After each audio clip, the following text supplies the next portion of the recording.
Okay, so next up, we want to get the data and deserialize it into our classes in our model. Uh, However, to do that, we're going to need to make a call out to Marvel, and to do that, we're going to need to figure out how to make an MD5 hash. And I'm not going to lie to you, I have no idea. I wouldn't have been able to figure this out had not somebody posted some code online. That's the beauty of learning software development in 2015, 16, as opposed to learning it back when I did before the internet, if you can even imagine such a thing. Okay, but at any rate, I can show you where I found the answer, and if you want some more information about it, I'd be happy to point you to there. So let's get started by kind of outlining what it is that we need to do in our get character list. We're going to need to assemble the URL that we want to call, and part of that's going to be making a call to get the MD5 hash. And then we're going to make a call out to Marvel, and we're going to get back a response, and we're going to need to get that response into a string. So response to string, and that string will represent JSON. And then we want to deserialize that, right? And if you recall, the way that we deserialize data, that JSON data, is to use the data contract JSON serializer, right? Okay. All right. So that's going to be a little bit tricky, and we're just going to need to work our way through it. So assembling the URL will be pretty easy. We're going to come back here to their interactive API documentation. And we're going to rerun the sort of query that we expect to do.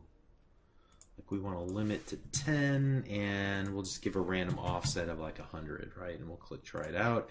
And that should give us the request URL format that we need to work with.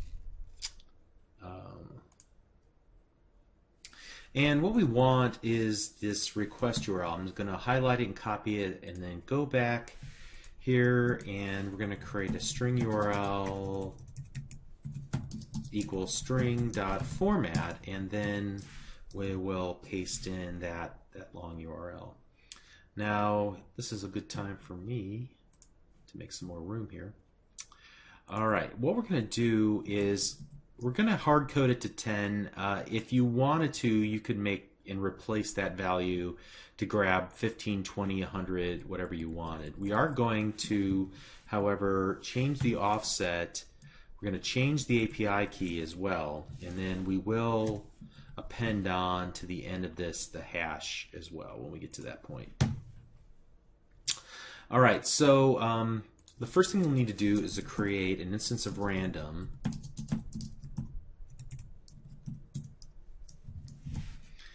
And we're going to get a new offset. Now I happen to know that there are 1,500 characters. I'm going to hard code it now, but I probably should put this in a constant at some point. So let's call this var offset equals random.next, and I want to give the max value of 1,500. And once I have that offset value, I can provide that there. The next thing that I'm going to need to do is provide the API key. And so what I'm going to do for that is actually create a couple of private constants.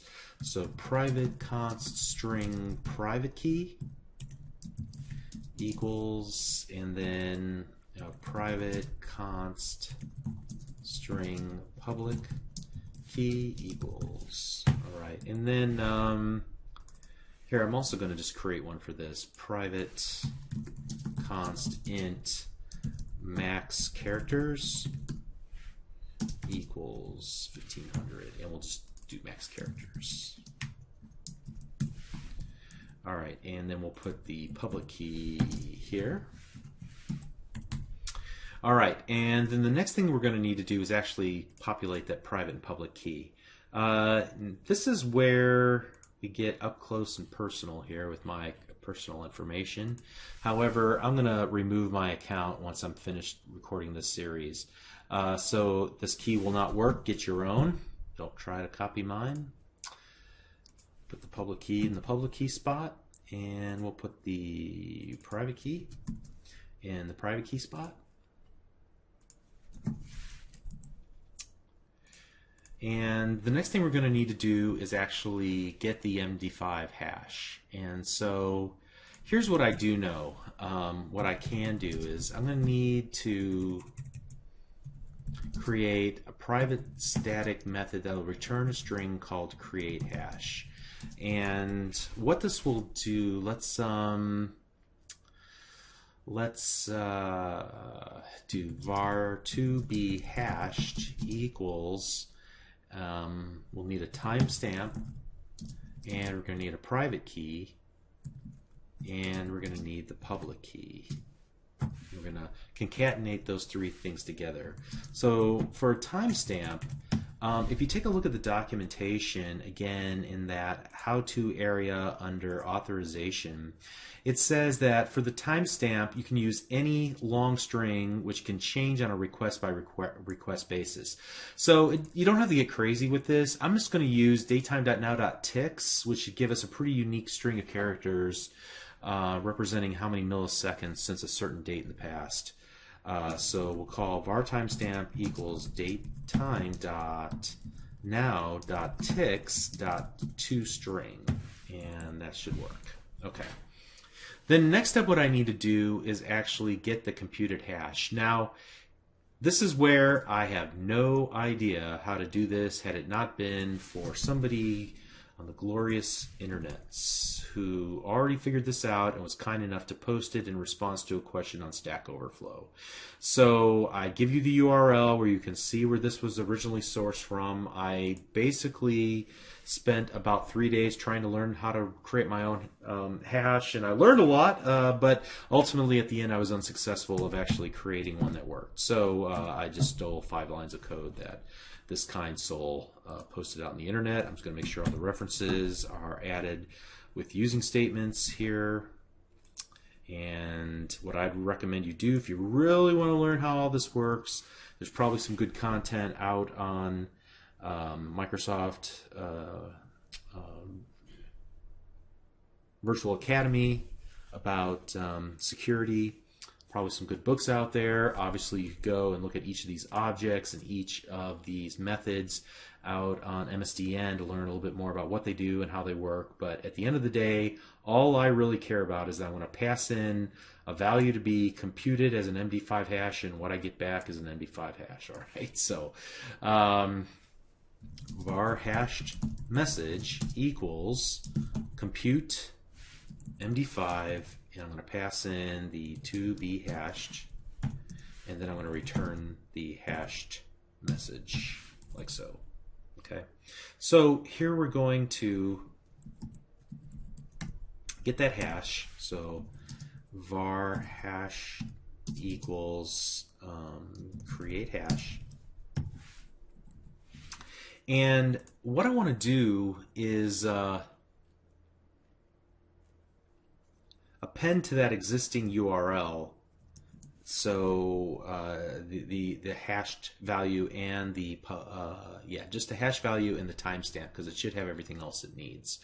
So I'm going to go string. I could guess I could do this in a number of different ways. Let's just go ahead and do this all in one shot. Actually, I changed my mind.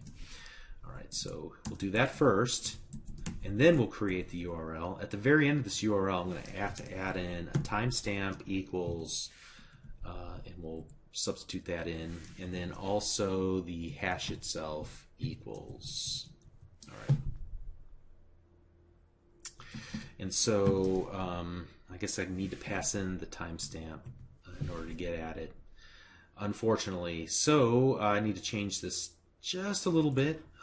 String timestamp, and then I'll pass that in,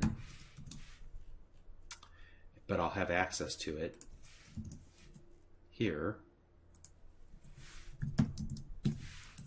and then I'll be able to pass it in here. Timestamp, great. Okay.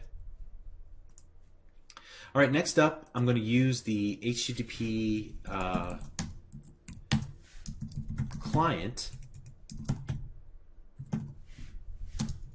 called HTTP, and I need to add a using statement for it. So I'm adding using.net or system.net.http equals new HTTP client, and that'll allow us to do this http.get async, passing in the request URI. So give it the URL, and what I should get back from that, and it's awaitable, what I should get back from it is a response, and that response will be of type HTTP response message. Now you notice to get the red squiggly, that's because I have to go through this little dance here and add the async keyword, and I think that's all I need to do right now. We'll come back to that in a minute. All right, so here we go. We got the response, and now with that response, what I need to do is read it into a string. So var JSON message equals response.content, content dot read as string async.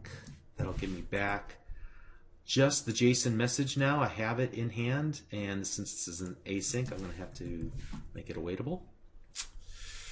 Now I need to take that JSON and I need to deserialize it into my classes. And to do this, I'm going to use the data contract JSON serializer, right? And we should already have that reference in our project. I'm just going to hit Control period and add the using system.runtime.serialization.json namespace. That should get it recognized there. And I'm going to create a serializer, which is really just a new data contract JSON serializer, and specifically the type is going to be this character data wrapper. Oops, character data wrapper. Now why isn't it seeing it? Because I haven't added the using statement for models. So using hero explorer.models should resolve that reference. And then I need a memory stream. So, whoops, MS for memory stream. So memory stream, let's make sure we add the using statement for that, system.io. And the idea here is that we're going to pile a bunch of stuff in a memory stream, and the memory stream will sit there holding on to stuff, and then we'll give it to the serializer. The serializer will suck all the stuff out of that straw, and it will deserialize it and give it back to us as an object graph beginning at the root with character data wrapper. All right, so we have to start out with encoding.utf8, which is what we would expect that JSON to be in, and then we're going to say get the bytes out, and basically just take that string that we got here, that JSON message, and then turn it to an array of bytes based on the UTF-8 encoding, and then put that all up in a memory stream. And this should be new memory stream, like so. Alrighty, and then if we've done everything right, which is a big if, we're going to read the object that's sitting there in that memory stream, and we're going to read it into a var result. And what we'll do here is go, what should be brought back to us is a character data wrapper object, if we did that right. Okay, and leave that. Now, we probably, in order to get this to work, what we're going to need to do is actually return a task of character data wrapper. And so we'll want to return the result here. And why is everybody not happy? Oh, because we got to get rid of the void. All right, everything looks good. Everybody happy? Good. Build the solution.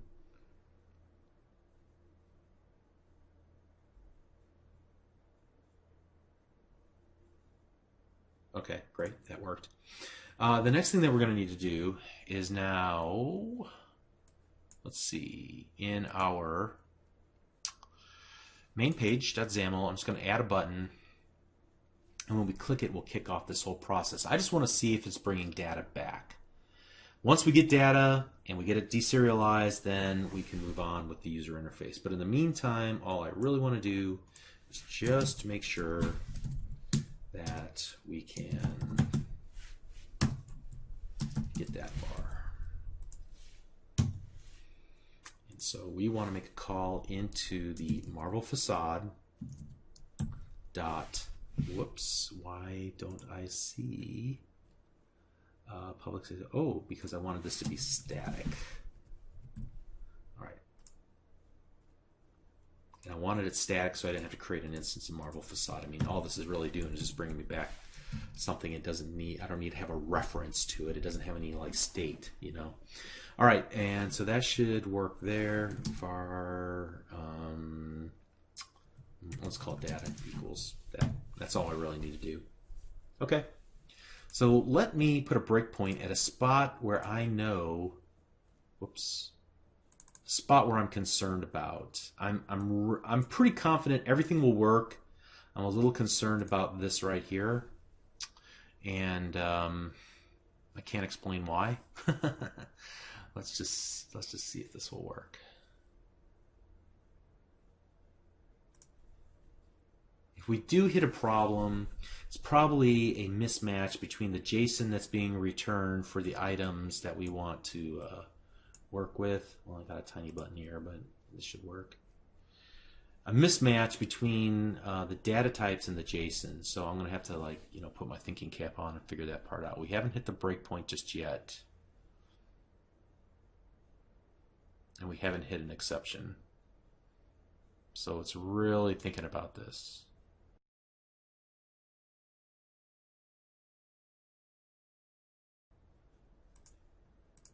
Okay, so far so good. Let's take a look at that URL.